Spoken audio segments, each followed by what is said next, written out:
Hi friends, welcome to my channel super trade Lakshya. यहाँ पे बात करूंगा किस तरीके से प्लान कर सकते हैं कल के लिए चार्ट में। जैसा मैंने कहा था कि मैं एनालिसिस करके आपको बताऊंगा, तो वही मैं आज दिखाने वाला हूँ। तो सबसे पहले बात कर लेते हैं यहाँ पे कि फिलहाल यूएस मार्केट कैसा है। तो यूएस मार्केट अगर आप देखें तो ये थोड़ी सी फ्लैटिश लग रहे हैं। एक्चुअली ये पहले ऊपर गए और फिर क्लोजिंग में थोड़ा नीचे आए और फिर फ्लैट में बंद हुए।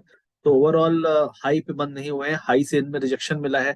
जो वहां का स्मॉल कैप इंडेक्स भागा था जिसके कारण काफी बड़ी रैली हमको दिखी थी, वो भी करेक्ट होना फिर से शुरू हो गया। उसमें रैली ऑलरेडी काफी चल चुका है। वो ऑलमोस्ट 6 to 7% की रैली आई थी और उसके बाद अभी फिर से बाउंस पे सेलिंग इसमें आना शुरू हो गई है। तो ये दो चीजें यहाँ पे इंपॉर्टेंट है ध्यान देने वाली, कि बहुत ज्यादा यहाँ पे आपको अब बुलिशनेस नहीं दिख रही है। जो बुलिशनेस थी मोस्टली वो अभी खत्म हो चुकी है फिलहाल के लिए।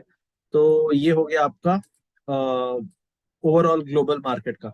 अब यहाँ पे बात कर लेते हैं कि क्या फिलहाल डाउ जोन्स का स्ट्रक्चर दिखा रहा है। तो अगर स्ट्रक्चर की बात करें तो यहाँ पे आपको ये हाई एक दिखेगा, उसके बाद यहाँ पे आपको काफी रिजेक्शन मिलेंगे और ये कोविड के लो से मिलाती हुई लाइन है। तो मुझे ऐसा लगता है कि यहाँ पे एक बार फिर से वापस से रिजेक्शन अगर होता है तो इस लाइन को हम टेस्ट कर सकते हैं, जो कि अप्रोक्सीमेटली है आपका 31,700। मतलब करंट एरिया से over period of 1 to 3 weeks आपको एक यहाँ पे 2,000 पॉइंट का ऑलमोस्ट 6% का अप्रोक्सीमेटली डिप मिल सकता है। ये पॉसिबिलिटी है क्योंकि यहाँ पे आपने हायर लो तो बनाया, लेकिन जो हाईज हैं वो भी लोअर हाई बन रहे हैं। तो ये अभी फिर भी कोई एक बहुत बुलिश पैटर्न नहीं है। अभी ये कंसोलिडेशन मोड में ही है और ये कंसोलिडेशन मुझे ऐसा लगता है अभी और चल सकता है। अब उसके अलावा बात कर लेते हैं यहाँ पे एसएनपी के बारे में। सबसे पहले क्योंकि एसएनपी यहाँ का सबसे बड़ा इंडेक्स है यूएस का, 500 मेजर स्टॉक्स हैं। तो यहाँ पे अगर आप देखेंगे तो यहाँ पे एक इंपॉर्टेंट चीज जो मैंने मार्क की है वो ये है कि यहाँ पे एक हाई बना था, वो हाई के पास ही हम रुके हुए हैं। ये भी अगर इसका एक पैटर्न ड्रॉ करें यहाँ पे इस हाई को रेफरेंस मानते हुए, तो ये वापस से एक डिप और फिर एक कोशिश करके यहाँ पे अगर ऊपर जाना भी होगा तो जाएगा। This is what I think. तो फिलहाल के लिए एक यहाँ पे डिप बनता है जो कि अप्रोक्सीमेटली 4,000 का लेवल है, जहां तक ये डिप आ सकता है। फिर एक रैली शुरू हो और this is how the formation should be. ऐसे इस तरीके से फॉर्मेशन होना चाहिए। तो मतलब ये हुआ कि अभी यहाँ पे कंसोलिडेशन चलेगा, ये तुरंत नहीं भाग जाने वाला है। अब हम बात कर लेते हैं यहाँ पे कि इंडियन मार्केट की बात कर लेते हैं सबसे पहले, कि यहाँ पे क्या फिलहाल हमें ध्यान देना है। तो स्टार्टिंग विथ बैंक निफ्टी से स्टार्ट करते हैं। और बैंक निफ्टी में अगर आप देखेंगे यहाँ पे तो काफी दिनों से हमें कंसोलिडेशन दिखा रहे हैं। वीकली कैंडल इससे पहले वाला रेड था, ये वाला कैंडल एक इनवर्स अपर विक के साथ एक रेड कैंडल बना हुआ है। उसमें रिवर्सल के चांसेस काफी ज्यादा होते हैं। यहाँ पे इंपॉर्टेंट चीज क्या मैं बताना चाहता था, जो मैंने कहा भी था, वो ये था कि अगर आप देखें यहाँ पे तो मैकडी जो है मोमेंटम इंडिकेटर कहलाता है। इस बार हमने नया हाई बनाया, लगातार हम नया हाई बना रहे हैं, लेकिन उसके बाद भी मैकडी नीचे ही है। और इस बार इस रैली में मोमेंटम बिल्कुल कम था। आरएसआई में रिलेटिव स्ट्रेंथ काफी कम थी। ये दिखाता है कि मार्केट ऊपर तो गया लेकिन उसमें स्ट्रेंथ उतनी नहीं है। और जब भी इस तरीके का मार्केट होता है, मैनेज्ड मार्केट रहता है, तो उसमें रिस्क बढ़ जाता है कि वो कोलैप्स होने के चांसेस ज्यादा होते हैं। वो गिरता नहीं है, बहुत तेजी से गिरता है। तो आप यहाँ पे भी देखेंगे जब ये एरिया पे टॉप बनाया था तो उसके बाद रिवर्सल आप देख सकते हैं कितना शार्प आया था। तो रिवर्सल बहुत शार्प होते हैं जब भी यहाँ पे बेयरिश डाइवर्जेंस क्रिएट होते हैं। तो इस पे आपको ध्यान देना है। तो ये हो गया आपका सबसे पहले ये हो गया आपका बैंक निफ्टी। अब निफ्टी की बात कर लेते हैं।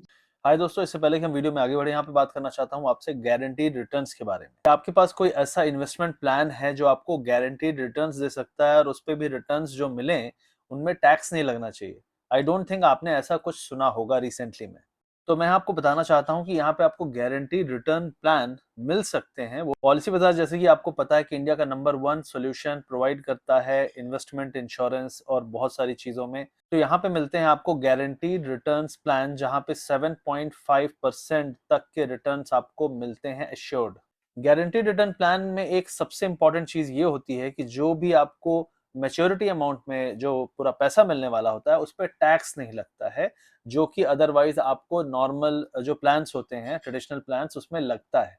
तो यहाँ पे मैं अगर सिंपल तरीके से आपको कैलकुलेशन बताऊं तो सपोज आप 40,000 रुपीज पर मंथ अगर आप प्रीमियम देते हो इस प्लान में, तो आप साल भर में देते हो 4.8 लाख रुपीज। और अगर आप देखेंगे तो 5 साल में आप करीब करीब देते हो 24 लाख रुपीज। तो ये 24 लाख रुपीज आपने दिया, और अगर 10 ईयर्स बाद जो ये मेच्योरिटी अमाउंट आपको मिलता है वो अप्रोक्सीमेटली 41. लाख। तो जो आप देखेंगे ये रिटर्न्स जो मिल रहे हैं 41.3 लाख, इस पे आपको टैक्स नहीं देना पड़ेगा। अदरवाइज अगर नॉर्मली आप देखें, अगर कोई ऐसा प्लान होता जिस पे टैक्स लगता, तो almost up to 7 lakh rupees आपके टैक्स में जाते। इसके साथ ही आपको यहाँ पे मिलता है 120 टाइम्स लाइफ कवर, जो आपका प्रीमियम है। अगर आपका मंथली प्रीमियम सपोज 40,000 रुपीज है, तो 40,000 का 120 टाइम्स आपको लाइफ कवर मिलता है कि ड्यूरिंग दिस प्लान अगर आपको कभी भी कुछ भी होता है तो आपको इतने पैसे मिलेंगे। बहुत सारे लोग यहाँ पे टैक्स एग्जम्पशन की भी सोच रहे होंगे, तो यहाँ पे टैक्स एग्जम्पशन अंडर 80C और अंडर 10D भी मिलता है आपको। यहाँ पे दो बहुत इंपॉर्टेंट चीज है जो आपको ध्यान देनी चाहिए, जिसके कारण मैं ये कहूंगा कि अगर आपको इन्वेस्टमेंट या ऐसा कोई प्लान आपको पसंद आ रहा है, जैसे आपने सुना, जैसा मैंने आपको बताया गारंटीड रिटर्न प्लान जिसपे टैक्स ना लगे, तो डेफिनेटली आपको सोचना चाहिए सीरियसली कि से जल रहे हैं। उसका रीजन बताता हूँ। पहली चीज की जो इंटरेस्ट रेट्स हैं यहाँ से घटना शुरू हो गए हैं। जो भी प्लान्स हैं उनमें जो कंपनीज ऑफर कर रही हैं वो रिटर्न्स कम होते जाएंगे और यहाँ पे इससे कम ही होंगे डेफिनेटली इन फ्यूचर में। और दूसरी चीज है जो ये टैक्स अभी भी माफ है up to 5 lakh rupees of annual premium. इस 5 लाख रुपीस को घटाया भी जा सकता है। तो अगर आप अभी मैक्सिमाइज करना चाहते हैं अपने जो इन्वेस्टमेंट के रिटर्न्स हैं, तो this is the time, because government can change the rules any time. Because ये रिसेंटली में जो अप टू 5 लाख आया है, 5 लाख के ऊपर टैक्स लगेगा, ये कल को 2 लाख भी हो सकता है। तो ये दो रीजन है जिसके कारण आपको ये प्लान को कंसिडर करना चाहिए। अगर आप कुछ भी सोच रहे हैं तो इसका जो प्लान है, इसका जो पिन कमेंट में आपको पूरा डिटेल मिल जाएगा, लिंक क्लिक करके आप चेकआउट कर सकते हैं और उसके बाद आप डिसीजन ले सकते हैं। पॉलिसी बाजार से आप इसको कंपेयर कर सकते हैं, काफी सारी कंपनीज ऑफर करती हैं प्लान। तो ये इंडिया का नंबर 1 पोर्टल है, तो डेफिनेटली चेकआउट करिए। वीडियो अच्छा लगे तो इसको लाइक कर दीजिएगा, अपने दोस्तों को भी ये पार्ट जरूर शेयर करिएगा। और आइए चलते हैं, बात करते हैं एनालिसिस के बारे में। तो फिलहाल बैंक निफ्टी में जो सपोर्ट एरिया है वो 41,600 है मेजर टाइम फ्रेम पे। और अगर आप इमीडिएट सपोर्ट बोलेंगे तो ये है आपका 42,900 के आसपास है, मतलब यहाँ से 1000 पॉइंट नीचे। और उसके बाद 42,600, वो दो सपोर्ट हैं जहाँ पे क्लस्टर है। पहले भी हम वहां पे लो बना चुके हैं। अगर उसके नीचे गए तो 41,000 का लो खुल जाता है, 41,300 के आसपास। तो इमीडिएटली अगर आप बोले कि कहाँ पे सपोर्ट है, तो 43,000 के पास में है और 42,700 600 पे है। तो ये हो गया बैंक निफ्टी का। कोई भी बाउंस सेलिंग अपॉर्चुनिटी की तरह फिलहाल स्ट्रक्चर में दिख रही है।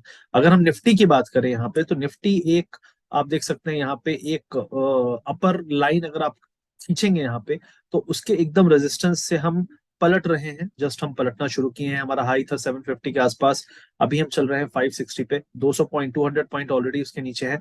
यहाँ पे अगर रिवर्सल शुरू हुआ तो कहां तक हम गिर सकते हैं? मेजर जो सपोर्ट है वो 17,800 पे है, लेकिन इमीडिएट सपोर्ट जो है वो 18,400 पे, मैंने वैसे ही बताया था आपको कल के वीडियो में। और उसके बाद जो एक और सपोर्ट निकलेगा वो 220 के आसपास होगा। तो अगर यहां से फॉल शुरू होता है तो पहला जो मेजर सपोर्ट होगा वो 18,200 220 के आसपास होगा। और ये है, और अपर साइड में रेजिस्टेंस आपका 18,620 650 पे है। अगर कोई बाउंस मिलता है वो सेलिंग अपॉर्चुनिटी की तरह रहेगा। तो ये दो चीजें हो गई। अब इंपॉर्टेंट ये है कि जो मिड कैप है, अगर आप इसको देखेंगे तो ये बहुत ही ज्यादा स्टीप रैली है। जब भी इस तरीके की स्टीप रैली आती है तो उसके बाद एक रिजेक्शन काफी शार्पली होने के चांसेस होते हैं। मुझे ऐसा लगता है कि एक बार मिनिमम आपको 32,600 तक आना चाहिए, जो कि 1500 पॉइंट का यहाँ पे डिप ओपन करता है, विच इज अप्रोक्सीमेटली 5 to 6%। एक 5 to 6% का डिप और उसके बाद ही रैली आने के चांसेस हैं। 1 से 2 हफ्ते लग सकते हैं।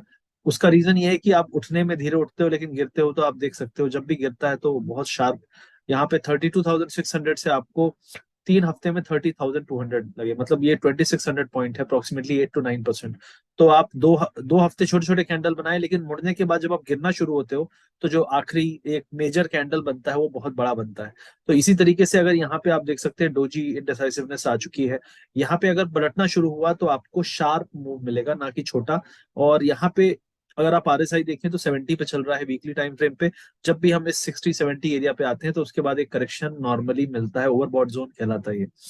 उसके अलावा बात करूंगा यहाँ पे कुछ स्टॉक्स की जो परफॉर्म नहीं कर रहे हैं। सबसे पहला स्टॉक है रिलायंस। तो रिलायंस अगर यहाँ पे देखेंगे आप तो 2530 इस एरिया से ऊपर नहीं जा पा रहा है। मुझे लगता है वापस से ये 2380 की तरफ जा रहा है। ओवरऑल अगर आप बोले तो ये एक मेजर सपोर्ट एरिया की तरह है। जस्ट अ मोमेंट, ये एरिया एक सपोर्ट की तरह है। इट इज नियर 2300 के आसपास वापस से ये आए और उसके बाद कोशिश करे वापस से शार्पली जाने का, तभी हम मानेंगे कि ये अपसाइड के लिए तैयार है। और आपका ये मेजर ट्रेंड लाइन है रेजिस्टेंस का, तो ये एरिया भी हमेशा आपको सेलिंग यहाँ पे मिलती है। तो इतना आसान नहीं होगा, और रिलायंस परफॉर्म नहीं कर रहा है, इतनी हम इतने हाई के पास भी आ गए, उसके बाद भी रिलायंस अपने हाई की तरफ गया ही नहीं, तो दिस टेल्स यू कि there is something wrong with Reliance, और रिलायंस इज नॉट परफॉर्मिंग। हो सकता है ये इंतजार में है, और जो रिजल्ट्स हैं अगले 2 क्वार्टर भी रिसेशन या डाउनफॉल की उम्मीद है वर्ल्ड इकोनॉमी में, तो शायद इसलिए इसको काफी मेजर इम्पैक्ट एक्सपेक्टेड है, इसलिए ये अभी नहीं चल रहा है। तो ये हो गया। उसके बाद अगर बात करें तो मेजर एक है एचडीएफसी बैंक, अगर इसकी बात करें हम, तो एचडीएफसी बैंक भी आपका देखिए लगातार वीकली रेड कैंडल्स बना रहा है। अभी लो बनाया था 1590, 1590 अगर टूटा तो फिर आपका अगला सपोर्ट 1550 है। और ओवरऑल ये ट्रेंड लाइन एक है, मेजर ट्रेंड लाइन है कोविड के लो से मिलाती हुई, जिसका सपोर्ट आता है 1479, तो 1479 तक आ सकता है अगर हम 1590 के नीचे गए तो ये एक इंपॉर्टेंट लेवल है। अगर यहाँ से फॉल आया तो H D F C bank will lead it, क्योंकि ये ऑलरेडी परफॉर्म नहीं कर रहा है अपसाइड जाने पे भी। दूसरा जो मेजर स्टॉक है जो जब भी करेक्शन आया है तो ये लीड करता है, मतलब अगर आईसीआईसी बैंक नहीं चलेगा तो नया हाई नहीं आएगा, और आईसीआईसी बैंक अगर गिरेगा तो डेफिनेटली यहाँ पे एक बड़ा करेक्शन ड्यू है। तो आईसीआईसी बैंक अभी परफॉर्म नहीं कर रहा है, 2 बार 3 बार अटेम्प्ट करके 950 के आसपास से रिजेक्शन हुआ है। मुझे लगता है कि यहाँ पे डिप की उम्मीद है 895, 900 तक पहला सपोर्ट है, और 800 ये जो trend line major trend line है 860 पे है, तो ये मेजर सपोर्ट है 860 पे। लेकिन पहला सपोर्ट आपको 895 के आसपास मिल सकता है आईसीआईसी बैंक में, तो ये एक बैंक है जो मेजर टाइम फ्रेम पे। अब रही बात एक्सिस बैंक की, तो एक्सिस बैंक रिसेंटली में काफी भागा है, जिस तरीके से इसमें अपसाइड आया है, दिस टेल्स यू कि there is something called froth already इसमें एक्यूमुलेटेड है।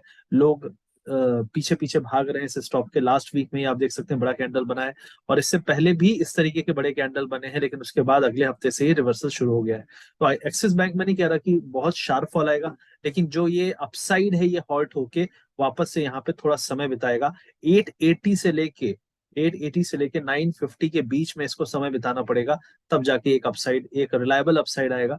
अदरवाइज इस अपसाइड को आप ट्रस्ट नहीं कर सकते हैं राइट नाउ। उसके अलावा बात कर लेते हैं यहाँ पे मेजर जो है एक एसबीआई। एसबीआई आप देख सकते हैं ऑलरेडी फ्लैटिश हो चुका है, परफॉर्म नहीं कर रहा है। मोमेंटम इंडिकेटर्स मैगडी ऑलरेडी लो पे है, और जब भी इस तरीके का डाइवर्जेंस आपको दिखता है तो definitely this is not a good sign, और यहाँ से अगर क्रॉसओवर हुआ जीरो लाइन के नीचे तो फॉल बहुत तेज होता है। और मुझे ऐसा लगता है कि जब भी रिसेशन का हल्ला होता है तो ज्यादा टेंशन सरकारी बैंकों में होती है, प्राइवेट बैंक में भी इम्पैक्ट होता है, लेकिन गवर्नमेंट बैंक्स में ज्यादा इम्पैक्ट होता है, बैड लोन्स बहुत बढ़ते हैं और ये सारी चीजें बहुत होती हैं। तो इस पे आपको ध्यान देना है कि एसबीआई नीचे की तरफ मुड़ चुका है, आईसीआईसी बैंक नीचे की तरफ मुड़ चुका है, तो ये लीड कर सकता है। एचडीएफसी ऑलरेडी परफॉर्म नहीं कर रहा था। कोटक रिसेंटली में ऑलरेडी आप देख सकते हैं 2 वीकली कैंडल कितने खतरनाक बने हुए हैं, ये डाउन साइड की तरफ मुड़ चुका है, इसका अगला टारगेट 1800 के आसपास है। तो ये सारे 2-3 मेजर बैंक्स हैं जो नीचे की तरफ खींचेंगे, मेरा ये मानना है। और अगर आप ऑटो सेक्टर की बात करें, तो ऑटो सेक्टर जिस तरीके से शार्पली अपसाइड दिया है, मुझे लगता है इससे पहले कि हम ऊपर जाएं, एक ये जो एरिया था रेजिस्टेंस की तरह काम कर रहा था, इस एरिया तक वापस से एक डिप आए और फिर अगला अपसाइड शुरू हो। अगर कोई फंडामेंटली बहुत स्ट्रांग अर्निंग की उम्मीद है या कुछ ऐसा चेंज होने वाला है, तो उसके पहले भी एक डिप आ सकता है। तो ये डिप जो है आपको करीब करीब 13,600, करीब करीब 1000 पॉइंट का, मतलब 5 to 6% का यहाँ पे डिप आपको मिल सकता है ऑटो सेक्टर में, overall auto sector auto stocks में। तो इस पे आपको ध्यान देना है यहाँ पे। अब इसके बाद हम बात कर लेते हैं जो मेजर एक चीज मैं बता रहा था आपको कि क्यों मुझे यहाँ पे काफी खतरा दिखता है आपके निफ्टी बैंक निफ्टी में। यहाँ पे मैं ये बताना चाहता था कि अगर आप देखेंगे ये कोविड वाला फॉल था, उसके पहले का आप लगातार देख रहे हैं कि ये फ्लैट हो चुका है। मोमेंटम इंडिकेटर मैगडी, आरएसआई ने डाइवर्जेंस दिखा रखा था, यहाँ पे आरएसआई ऑलरेडी डाइवर्जेंस दिखा चुका है। तो अभी यहाँ पे आप देखेंगे लगातार हम हाई बना रहे हैं, लेकिन यहाँ पे मैगडी भी डाइवर्जेंस दिखा रहा है। जो रिसेंट का हमने एक ऑलमोस्ट हाई टच किया, उसके बाद भी यहाँ पे कोई भी नया हाई नहीं बना, और ये अभी क्रॉसओवर होने की फिराक में है। और जब भी ये क्रॉसओवर होता है तो फॉल बहुत शार्प होता है, आप देख सकते हैं यहाँ पे भी बहुत शार्प फॉल हुआ था। मैं थोड़ा सा आपको दिखा देता हूँ। जब ये क्रॉसओवर होते हैं तो बहुत शार्प फॉल होता है, लेकिन ये क्रॉसओवर बहुत हाई मोमेंटम के बाद आया था, तो फिर भी रिजेक्शन होते हैं, मतलब हर डिप के बाद एक बाय भी होता है। अगर एक हफ्ता गिरा है तो अगले हफ्ते थोड़ा सा बाइंग भी आती है, लेकिन जब हम ऑलरेडी जीरो लाइन, आपको पता है जीरो लाइन के नीचे मोमेंटम काफी निगेटिव होता है, जीरो लाइन के पास आते हैं तो मोमेंटम पॉजिटिव से निगेटिव की तरफ जाने लगता है। तो अभी हम बहुत पास हैं, लास्ट टाइम हम बहुत अच्छे लेवल पे थे। तो मुझे ऐसा लगता है कि जैसे जैसे ये क्रॉस ओवर के चांसेस बढ़ेंगे, momentum of down side will increase. तो अगर यहाँ से ये क्रॉस ओवर होता है, सडनली बड़े कैंडल अगले हफ्ते दिखते हैं, तो आप समझ जाइएगा कि क्या मैं इंडिकेट कर रहा हूँ। और ये डाइवर्जेंसेस जब भी होते हैं और अगर उसको कोई मेजर ट्रिगर मिलता है, तो कोविड जैसे फॉल हमेशा ऐसे टाइम पे ही होते हैं। मैं नहीं कह रहा कोविड जैसा फॉल हो जाएगा, मैं कह रहा हूँ ट्रिगर की बात कर रहा हूँ। रीजन मार्केट को अगर आज के समय कोई नेगेटिव रीजन मिलेगा, तो मार्केट तेजी से गिरेगा, ना कि मैनेज करने की कोशिश करेगा। इसका मतलब ये हुआ। निफ्टी में भी अगर मैं बात करूं, तो निफ्टी में अगर आप देखेंगे लगातार आपका ये डाउन साइड की तरफ आप देख सकते हैं यहाँ पे।